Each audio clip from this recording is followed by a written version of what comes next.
After I sent out book launch invites, my mom commented plagiarist on every post, my brother mocked my trauma on YouTube, and my family got me disinvited over threats. Until a best-selling author found my story and blew it up overnight, I was sitting in the back room of Book People in Austin, staring at the email that basically ripped my stomach open. Due to the escalating situation with your family, we have decided it's best to cancel your in-person appearance. We're sorry. Canceled. My own book launch. Because of them. At that exact moment, my phone buzzed again. A friend had screenshotted another Facebook post from my mom. She'd commented the same words she'd been spamming on every promo I posted for weeks. Plagiarist. That's it. No explanation. No context. Just that. Like she was labeling me a disease. Before I could even breathe, another alert popped up, this time from YouTube. My brother, Jason, had uploaded a reaction video titled, "My sister finally profits off fake trauma face with tears of joy." I couldn't even bring myself to press play. The thumbnail alone was enough. It was him, smirking, with a blown-up screenshot of the chapter in my memoir where I wrote about the night Dad left us. The chapter I rewrote 15 times because it still makes me shake. And then came the DM from my aunt, of all people. "Your brother says you're telling lies about him. You should apologize before this gets worse." People are talking. People were always talking. Always at me, never at the ones hurting me. I just sat there, hands cold, heart pounding so hard it felt like pressure behind my eyes. Because the worst part wasn't even the public humiliation. It was their group chat, the one I wasn't supposed to know about, where they'd written to the bookstore saying I was unstable, that she's dangerous when confronted, and that they were worried what she might do at an event. They made me sound like a threat. My own family, so the bookstore canceled instead of dealing with it. I stared at my reflection in the glass door. I looked like someone half awake, half broken. This book was supposed to be the one thing I earned on my own. I spent 3 years writing it in the cracks of my life.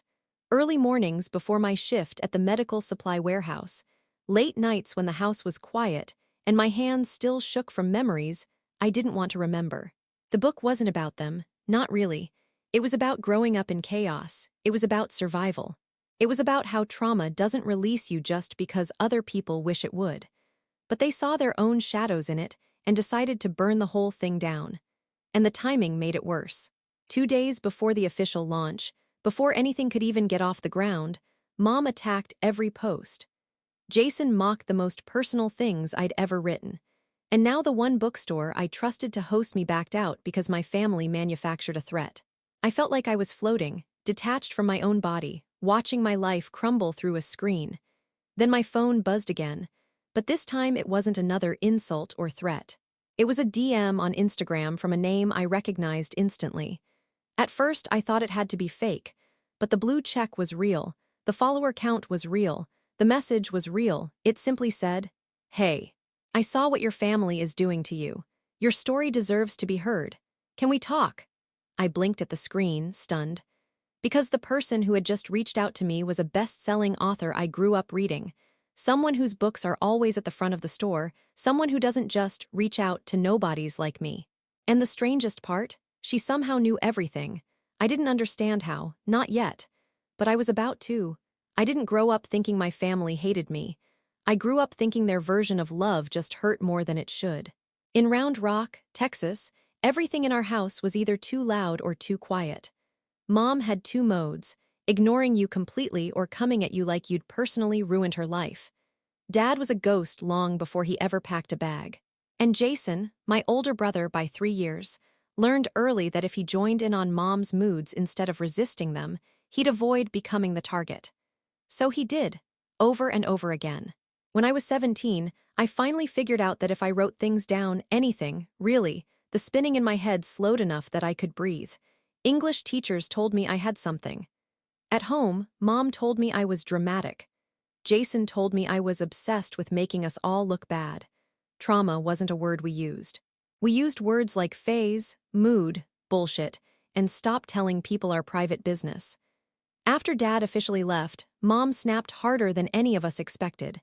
She blamed me, loudly and often, for being too emotional, saying that I made the house miserable to come home to. I internalized that for years, thinking maybe if I had been quieter, smaller, easier, he would have stayed. The night that became the center of the chapter Jason mocked. The night Mom threw a glass across the room, and it shattered near my feet. The night Dad told me in a whisper that he was done. I didn't even write it down for 3 years. When I finally did, it felt like lancing a wound. By then I'd moved out, scraped together a life in Austin, and worked 2 jobs while writing essays and short pieces on the side. Nothing ever went big. Nothing ever went viral. But every once in a while, an editor emailed back, and those tiny, yes, moments piled up just enough courage for me to try something bigger. I wrote the memoir because I wanted to break the silence I carried for too long. I wanted to explain the things I never had words for. I wanted to finally name the hurt. I didn't name them. Not once. No real names, no identifying details beyond what any reader would assume was fictionalized. But somehow Mom knew exactly which parts were about her. When I sent advanced digital copies to a handful of local reviewers, one of them shared a short excerpt on Instagram. A quote about how growing up around unpredictable anger wires your nervous system into permanent hypervigilance. That was all it took. Within 24 hours, my mom had posted her first plagiarist comment, then another, then another. Jason followed with jokes about me being the family scammer. He filmed TikToks claiming I'd made up entire events. My aunt messaged me telling me I should fix this before lawyers get involved. I kept trying to breathe through it, telling myself they were just spiraling because they felt exposed, even though the book barely touched the surface of what actually happened. But then came the launch invitations. I thought, stupidly, that they'd ignore them. Instead, they turned them into ammunition. Mom started emailing bookstores telling them I was unstable. Jason started posting that I get violent when called out. All lies, all designed to scare people, all exactly the kind of manipulation I spent 30 years trying to dig myself out from. And when the bookstore finally backed out, it felt like confirmation that once again, my family could ruin something just by deciding they wanted to. Which is why that DM from the best-selling author felt unreal. Because people like her didn't just find people like me. At least, that's what I thought, until she sent a second message a minute later. I think we may know some of the same people. And my stomach dropped in a way I didn't yet understand. I didn't respond to her message right away. I just stared at it like it might morph into something logical if I waited long enough. A best-selling author, someone whose books I used to check out from the Round Rock Public Library, saying we knew the same people. It didn't make any sense. My life had never brushed up against anyone famous. I worked in a warehouse. I lived in a tiny one-bedroom that still smelled faintly like the last tenant's incense. My circles were microscopic. Then another message popped up. "Can I call you? I promise I'm not a creep." Before I could overthink it, she sent a voice note. 30 seconds. Calm, warm, oddly familiar even though we'd never spoken. She said she'd seen what my family was doing. She said someone had sent her my book's excerpt.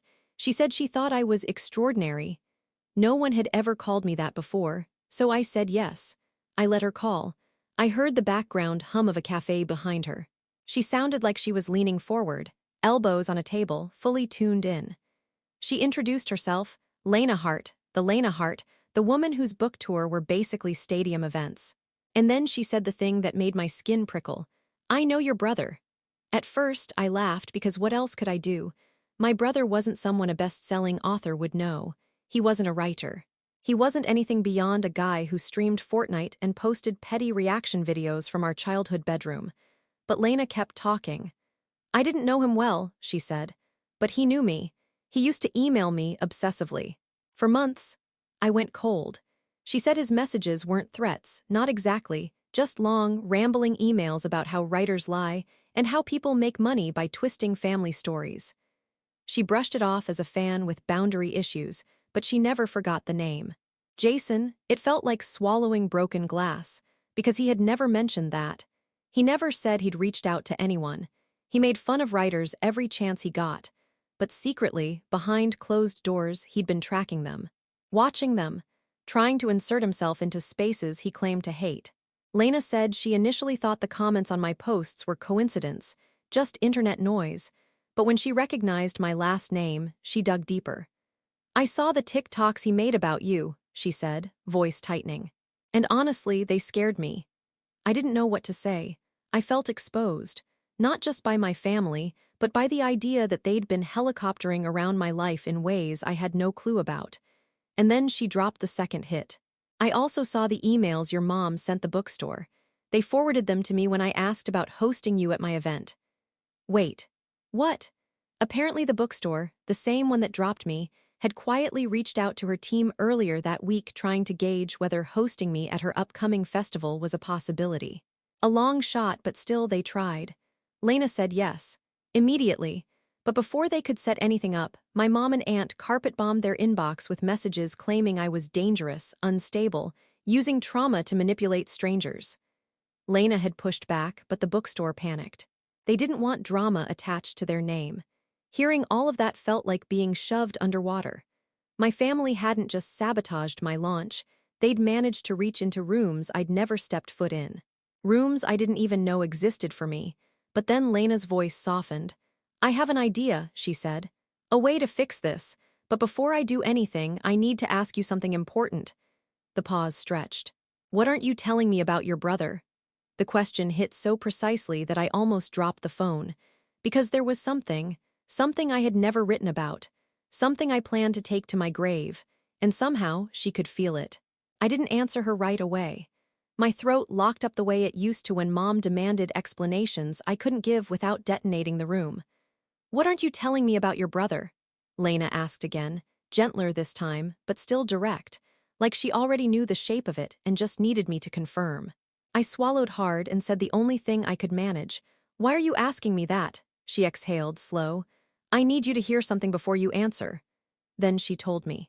It started 6 weeks earlier, long before my family went nuclear online. Lena's team had received an anonymous tip, an email with screenshots of old social media posts, half-truths, and twisted versions of childhood stories pulled from corners of the internet I didn't even remember contributing to.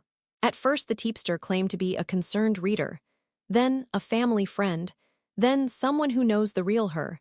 They said I'd lied about everything. They said I'd stolen people's stories. They said I had a history of violence and manipulation. There was even a fake police report attached, crude, but convincing enough that her team flagged it. And then Lena said the words that made my stomach flip inside out. The emails came from your brother's IP address. I pressed my hand to my forehead like I could steady the spinning. No, I whispered before I could stop myself. No, he wouldn't, but he absolutely would. Of course he would. This was Jason. Lena kept going, carefully, like she knew she was handing me a live wire. It wasn't just the fake report. He sent my assistant a long message about how writers like me shouldn't platform people who exaggerate trauma to sell books. He said you were dangerous. He said you've always been jealous of him. Jealous, Jason's favorite accusation. I couldn't breathe. The betrayal wasn't new, but the scale of it, the coordination, the calculation felt alien. Even for him, but that wasn't the twist. The twist came when Lena said, and then I got another email from your mom. For a second, I genuinely thought I misheard her, but it was real. My mom had emailed a best-selling author, someone with millions of readers, telling her that I was unstable, vindictive, and capable of hurting anyone who challenges her. She attached long, rambling paragraphs about my behavior growing up, almost entirely fiction. She warned Lena that supporting my book would be a liability. A liability. My own mother used that word about me. Lena paused, like she was giving me room to break. She signed it with her full name, by the way. She thought she was saving the publishing world from you. I sat on the edge of my bed, staring at the floor as the pieces rearranged themselves into a picture so much worse than I imagined. It wasn't random. It wasn't reactive. It wasn't emotional chaos spilling out the way it always had. It was a coordinated effort, a deliberate campaign. They didn't want to embarrass me. They wanted to erase me before I ever had a chance to exist. And then Lena delivered the final blow. Your mom didn't send those emails 6 weeks ago. She started 2 years ago. I lifted my head slowly, like my neck weighed 50 pounds. 2 years? Right after you posted your first essay online, she said. Before you even started your manuscript, she's been trying to shut you down since the beginning. You just didn't know. 2 years. 2 years of secret sabotage. 2 years of smiling at me on holidays while quietly poisoning every opportunity I didn't even know I had. My chest tightened until it hurt to breathe. I thought I understood my family. I thought I knew their limits, but I hadn't even scratched the surface. And before the night was over, I was going to learn exactly how far they were willing to go. After the call with Lena, I just sat there in my dark apartment, staring at nothing. 2 years, 2 years of sabotage I didn't even know to defend myself from. It felt like waking up to find out the house fire wasn't an accident, it was arson, and the arsonist had been eating dinner with you every night. At some point, I realized my hands were shaking so hard I dropped my phone. I picked it up again only because it buzzed. Lena texting. If you want to push back, I'll help, but you need to be absolutely sure. This won't be quiet. Quiet. Nothing in my life had ever been quiet, but this was different. This wasn't surviving my family's chaos, this was choosing to confront it, to expose it, to finally make them face the consequences they dodged all their lives. I typed back, "What do you mean by push back?" She called again immediately. "Your book is good," she said. "Better than good. It deserves to be read. And your story, your real story, not the version your family is fabricating, deserves to be defended. If you're willing, I can put you on my festival stage next month. But it won't just be a reading. What would it be? A conversation," she said, "about family trauma, about silencing victims, about what people do when someone breaks the narrative they built their lives on." I pictured it. A massive audience, cameras, people actually listening, not just to my book, but to the truth. But then I pictured Jason making another mocking YouTube video. I pictured Mom commenting "plagiarist" on thousands of posts. I pictured my aunt sending more messages about how I was causing problems. "They'll retaliate," I said quietly. "They already are," Lena replied. "You just haven't responded yet." She wasn't wrong. After we hung up, I stayed awake until sunrise, thinking, not spiraling, planning. The first step was gathering proof. I dug through my emails. I pulled screenshots of every comment, every post, every video Jason made. I saved the bookstore's cancellation message. I wrote down dates, timestamps, patterns. I collected everything like I was assembling a case file. By mid-morning, I had a folder labeled Truth. It felt like a small act, but it grounded me. Next, I wrote Lena a long message agreeing to the festival and to doing the conversation segment. My stomach knotted as I hit send, but underneath the fear was something else I hadn't felt in years. Resolve. Then I reached out to the bookstore that canceled on me.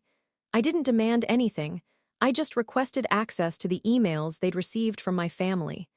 They responded faster than I expected, almost relieved to hand them over. Reading my mom's words, written so cleanly and coldly, shook me in a way that childhood screaming matches never had. This wasn't rage. This was strategy. This was her trying to demolish my credibility before anyone even got a chance to hear me. By afternoon, the plan was taking shape. But the real turning point came when I realized something important. They hadn't just tried to shut down my book. They'd tried to rewrite my entire identity. And the only way to fight that was to reclaim the narrative, in public, with receipts, with witnesses. Lena texted me again that evening. "One more thing. Before we go public, you need to tell me everything. Even the things you left out of the book." My stomach clenched, because I knew exactly what she meant. The missing piece. The one thing about Jason I never wrote, never spoke, never admitted out loud. The thing that explained everything. I typed back, hands trembling, "I'll tell you, but you're not going to believe it." She responded, "Try me." So I sat down, took a breath, and prepared to finally reveal the secret I'd buried for 15 years. The secret that would change everything. I stared at the blank note on my phone for a long time before typing anything. Because once I said this out loud, once I put it into words, there would be no going back. Not for me. Not for Jason. Not for my family. I started slow, fingers trembling. When I was 15, something happened that I never wrote about. Jason was 18. And I stopped. My whole body tensed like I was bracing for impact. But I forced myself to keep going. He didn't hurt me physically, but he did something that changed me, something he never got punished for. It's the reason I moved out as soon as I turned 18. It's the reason I never trusted him again. I wrote the whole story. Every detail I had kept locked away. Every moment that had put a fracture in me that never healed right. He didn't touch me, but he terrorized me. He stole my journal when I was 15, a spiral notebook full of poems and private thoughts, and read it out loud to his friends during a sleepover. Not just read it, mocked it, acted it out, passed it around like it was entertainment. He turned my pain into a performance. And when I cried and begged him to stop, he told me if I told Mom, he'd tell her I was writing lies about her in it. He said she'd make sure you regret it. And he was right, she would have, so I stayed quiet. But the worst part, the part that scarred me most, wasn't the journal reading. It was what happened afterward. Jason looked me dead in the eyes that night and said, "Writers destroy families. I'm not letting you grow up and make money off us." I had forgotten those exact words until the moment I typed them. And suddenly, the last 2 years made sense in a way that made my chest hurt. He hadn't spiraled because of my book. He had been preparing for this since we were teenagers. I sent all of this to Lena, the whole ugly truth, and I expected her to call or text back immediately. But 5 minutes passed, then 10, then 15, nothing.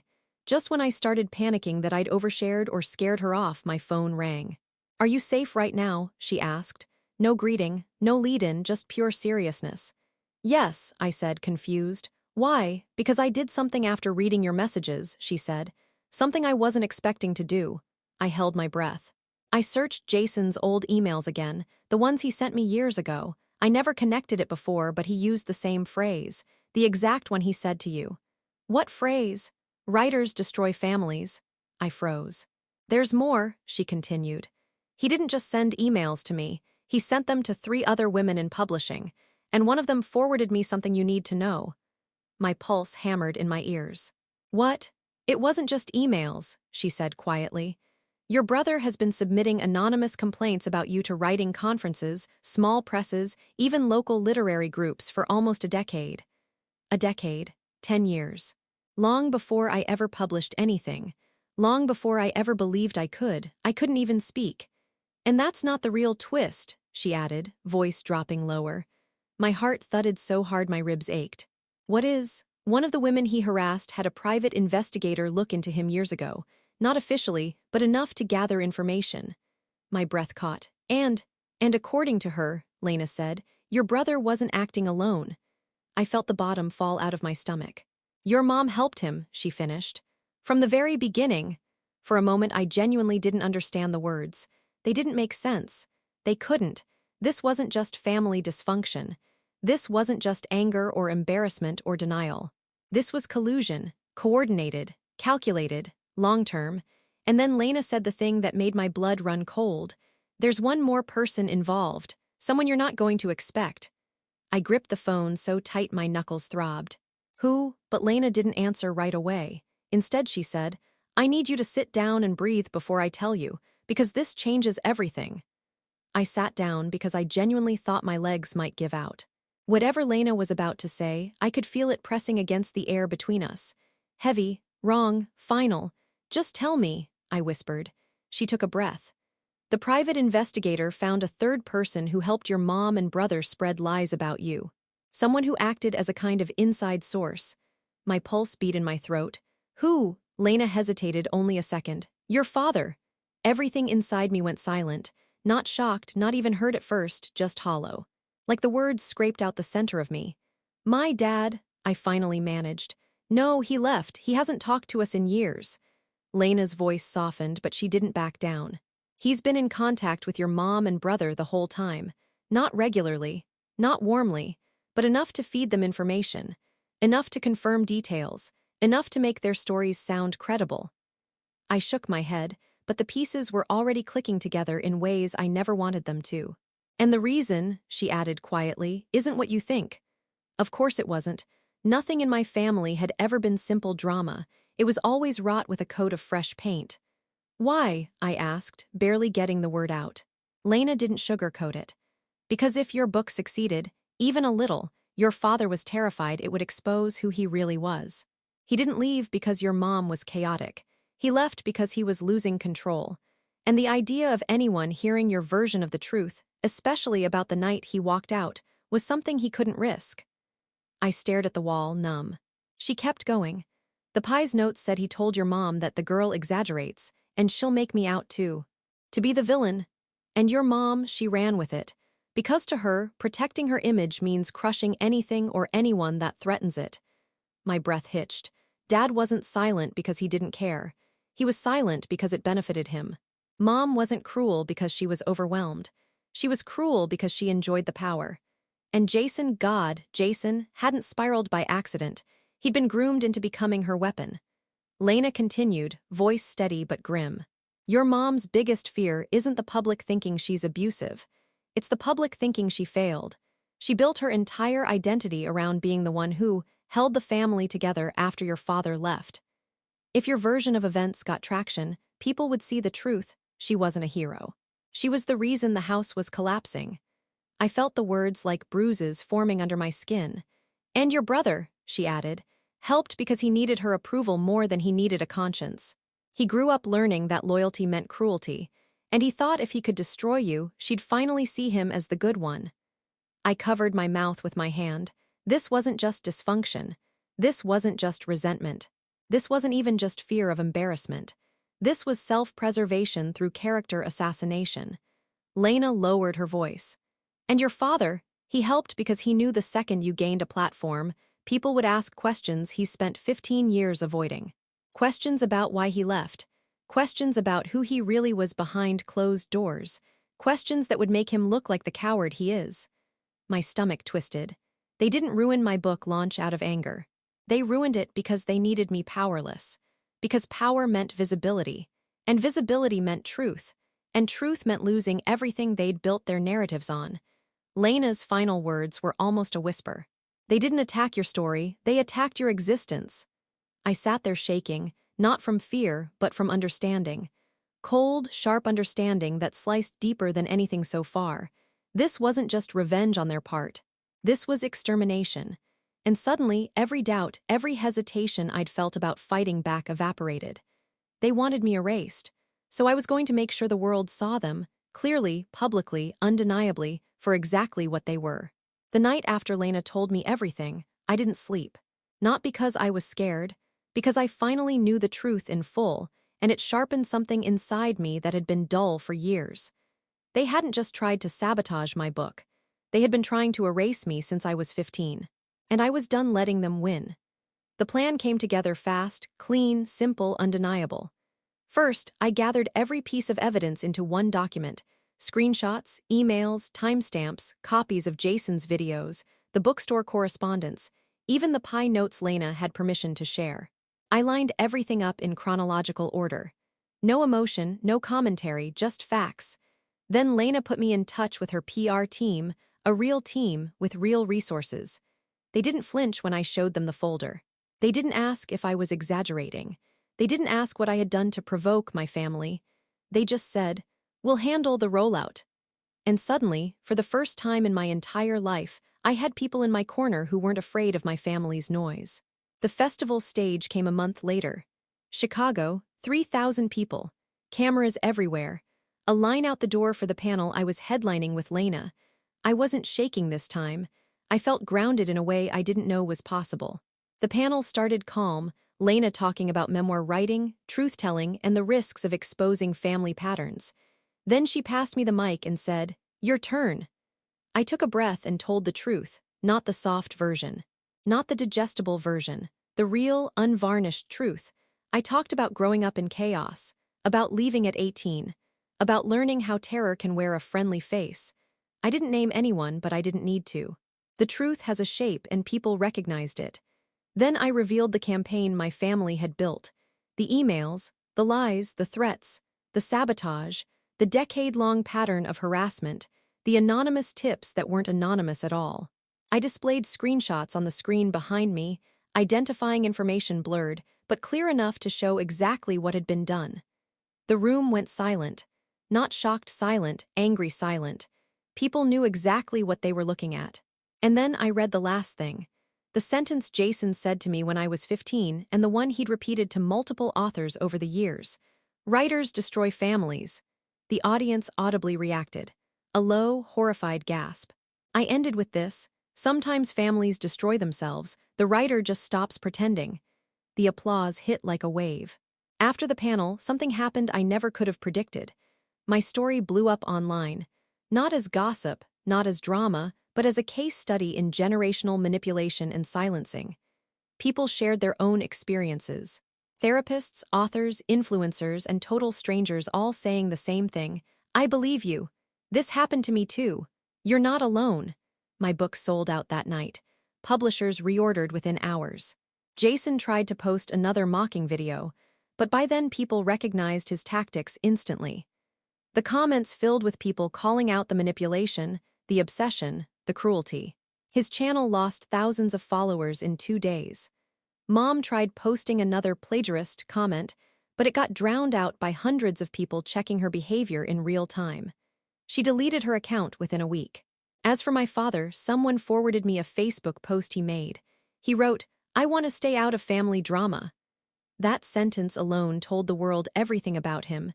They didn't apologize, they didn't reach out. They didn't change, but they lost their audience. And that was the thing they feared most. And me, I finally got to exist without dodging their shadows. When I walked off that stage, Lena hugged me and whispered, "You did it." And for the first time, I believed her. Closure line. Turns out my family was right about one thing. My words did destroy something. Just not the thing they expected.